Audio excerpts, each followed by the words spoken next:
પાલનપુરમાં ઐતિહાસિક ક્ષણનો પ્રારંભ કરાયો હતો। Dedicate front corridor railway track પર માલગાડીનો શુભારંભ થયો હતો। ન્યૂ પાલનપુર સ્ટેશનથી અજમેરના મદાર જંકશન સુધી રેલવે લાઇન પર માલગાડીનું પરીક્ષણ માટે રવાના કરાઈ હતી। રેલવે અધિકારીઓ દ્વારા માલગાડીને લીલી ઝંડી આપી શુભારંભ કરાયો હતો। પાલનપુરના ન્યૂ રેલવે જંકશનથી આજે માલગાડીનું પરીક્ષણ માટે રવાના કરાઈ હતી। પાલનપુરથી મદ્રાસ સુધી માલગાડીનું પરીક્ષણ થશે। જોકે રેલવે લાઇન પર 75 થી 100 કિલોમીટરની ઝડપથી માલગાડી દોડશે। ડીએફસીના રૂટ પર ટ્રેનની લંબાઈ 1.5 કિલોમીટર છે અને આ ગુડ્સ માલગાડી માટે તેની રેલવે ટ્રેક પર પણ અલગથી દોડશે, જેને લઈને નિયત અંતરે ઝડપથી આ માલગાડી માલનું પરિવહન કરશે। સામાન્ય રીતે બનાસ ડેરીનું દૂધ કાનપુર દિલ્હી સુધી જાય છે અને ટેન્કરમાં જતા આ દૂધને 24 કલાક જેટલો સમય લાગે છે, પરંતુ પાલનપુરનું ન્યૂ જંકશન રેલવે પ્લેટફોર્મ પરથી દૂધનું ટેન્કરનું માલગાડીમાં પરિવહન થશે અને 8 થી 10 કલાકમાં દિલ્હી પહોંચી જશે। જો કે આ માલગાડીમાં ગુડ્સના નવા પ્રોજેક્ટથી વેપાર ધંધા અને રોજગારમાં પણ વધારો થશે। મોરબી, ઓખા જેવા બંદરો પર પણ જે માલ હશે જેમાં પણ ફાયદો થશે। ત્યારે નિયત સમયે અને નિર્ધારિત જગ્યા પર આ માલગાડી ઝડપથી પરિવહન કરશે, જેને લઈને એક પ્રકારનું વેપાર ધંધામાં પણ આંતરિક રીતે ફાયદો થશે। સમગ્ર દેશમાં પ્રથમ કહી શકાય એવી ગુડ્સ માલગાડીનું પરીક્ષણ આજે પાલનપુરથી થયું છે અને આગામી સમયમાં તમામ જગ્યાએ રેલવે ટ્રેકનું કામ પૂર્ણ થતાં વધુ માલગાડીઓ દોડશે। Executive director dedicated freight corridor corporation Ahmedabad. 2007 में डेडिकेटेड फ्रेट कॉरिडोर का हमने स्टार्ट करा था, क्योंकि वर्तमान में जो उस समय जो इंडियन रेलवे के जो 4 गोल्डन कॉरिडोर हैं, दिल्ली मुंबई, चेन्नई, कोलकाता, दिल्ली, ये हेवीली कंजेस्टेड रूट थे, तो उसकी कैपेसिटी, लाइन कैपेसिटी पूरी सैचुरेटेड हो चुकी थी और मालगाड़ियों की गति बहुत कम हो चुकी थी। तब ये कंसेप्टलाइज किया गया कि डेडिकेटेड फ्रेट कॉरिडोर बनाया जाए देश में, जिससे कि केवल उस पर मालगाड़ियों का परिचालन हो और मालगाड़ियों की स्पीड बढ़ सके। तो शुरू में 2 कॉरिडोर का, यानी वेस्टर्न कॉरिडोर जो कि नई दिल्ली से अपने JNPT पोर्ट करीब 1504 किलोमीटर लंबा है, और 1832 किलोमीटर ईस्टर्न कॉरिडोर है जो कि दिल्ली से दानकुनी तक है। इन 2 का हमने काम शुरू में लिया है और अभी काम प्रगति में है।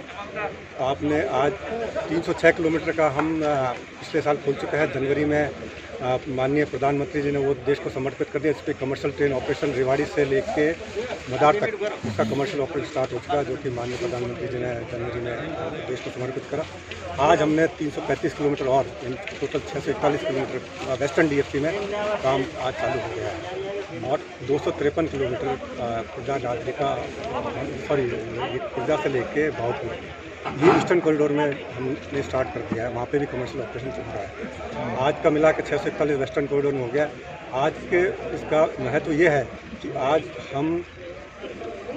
वेस्टर्न डेडिकेटेड फ्रेट कॉरिडोर का शुभारंभ गुजरात में हो गया है, क्योंकि आज 335 किलोमीटर जो हमने सेक्शन में ट्रायल परीक्षण ट्रेन गाड़ियाँ चलाई है, तो उसमें से 35 किलोमीटर गुजरात में है, 300 किलोमीटर राजस्थान में है।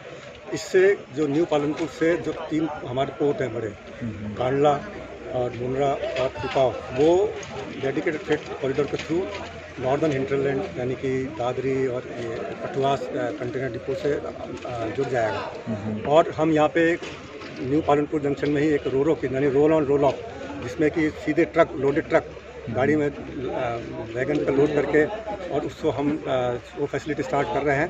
उससे भी यहाँ के जो लोकल इस एरिया के औद्योगिक और कृषि उत्पाद है, वो भी त्वरित गति से हम पहुँचा पाएंगे मंडियों में नॉर्दर्न इंडिया की। और इस काम के लिए करीब हमारे 3, जैसा बताया, 7000 करोड़ का लागत आई है।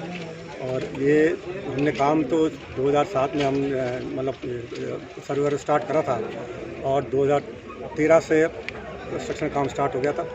अभी हमारा जो है प्लानिंग है फर्दर ये है कि हम फेज़ मैनर में इसको खोलते जाएं। जैसे कि हम पूरा तो कॉरिडोर लेकर JNPT से लेकर दादरी तक का है, तो हम जैसे जैसे काम होता जा रहा है हम खोलते जा रहे हैं। तो अभी अगले फेज़ में हम पूरा जून 2022 तक दोनों कॉरिडोर का हम चालू करने की हमारी प्लानिंग है। इससे पहले सब कितना फ़ायदा होगा ट्रांसपोर्टेशन में? देखिए, ये अभी जो इंडियन रेलवे में जो अभी एग्जिस्टिंग है उसमें 22.9 टन की एक्सल लोड की गाड़ियाँ चलती है। और वो उसकी जो लंबाई होती है वो 750 मीटर होती है। तो इस पे हमने जो नए तकनीक से, आधुनिक तकनीक से बनाया है इसको डेडिकेटेड फ्रेट कॉरिडोर, और हम यहाँ पे 32 टन एक्सल लोड के लिए डिज़ाइन करा गया है और 1.5 किलोमीटर लंबी 150 मीटर 1500 मीटर लंबी गाड़ियाँ इस पर चलेगी।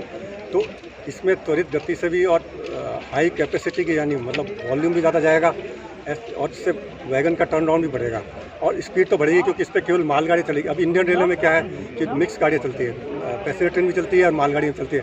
तो आपने देखा होगा पैसेंजर ट्रेन को प्रेफरेंस तो रोक नहीं सकते हैं, पैसेंजर ट्रेन को प्रेफरेंस देने के लिए मालगाड़ियाँ हर स्टेशन पर खड़ी रहती है।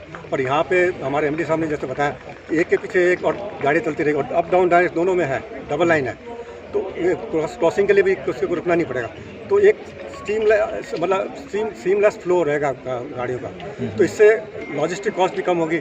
हमारे देश की अभी जो लॉजिस्टिक कॉस्ट है वो 13 से 14% GDP की कॉस्ट है, जबकि जो विकसित देश है जैसे यूरोप में है, जर्मनी, USA, UK, उनकी 8 से 10% लॉजिस्टिक कॉस्ट है। तो हमारी इस हाई लॉजिस्टिक कॉस्ट होने के कारण, जिसमें कि ट्रांसपोर्टेशन भी एक है, वेयर हाउसिंग कॉस्ट है, सब, तो उसके कारण हमारा जो माल है वो इंटरनेशनल मार्केट में इतना कम्पिटिटिव नहीं रह पाता, क्योंकि लॉजिस्टिक कॉस्ट उसमें ऐड हो जाती है। तो ये हमारा जो एम है गवर्नमेंट ऑफ इंडिया का कि 2025 तक इसको लॉजिस्टिक कॉस्ट को कम करके 10% तक लाया जाए, तो उसमें भी ये सहायक होगी कि इससे कि हम ट्रांसपोर्टेशन कॉस्ट भी, क्योंकि ये इसका जो ऑपरेशन मेंटेनेंस है, हमने जो हमारी ऑर्गेनाइजेशन है वो एक बहुत इंडियन रेलवे के मुकाबले बहुत लीन ऑर्गेनाइजेशन है, कम स्टाफ रहेगा, तो ऑपरेशन मेंटेनेंस कॉस्ट भी डेडिकेटेड फ्रेट कॉरिडोर पर कम होगा। इससे GDP में भी असर हाँ, पड़ेगा। GDP भी इस पर, उसके इकोनॉमिक डेवलपमेंट में भी देश में फ़र्क पड़ेगा, क्योंकि अभी तो हमारा जो इंडियन रेलवे का मार्केट शेयर है वो इंडिपेंडेंस के बाद करीब 85% था गुड्स शेयर में, गुड्स फ्रेट ट्रांसपोर्टेशन। आज वो 30 से 33% रह गया। तो वो भी अब, क्योंकि अभी हम तो गाड़ियाँ फास्ट स्पीड से नहीं ले जा पा रहे हैं, तो वो भी हम उसको भी प्लानिंग है 50% तक हम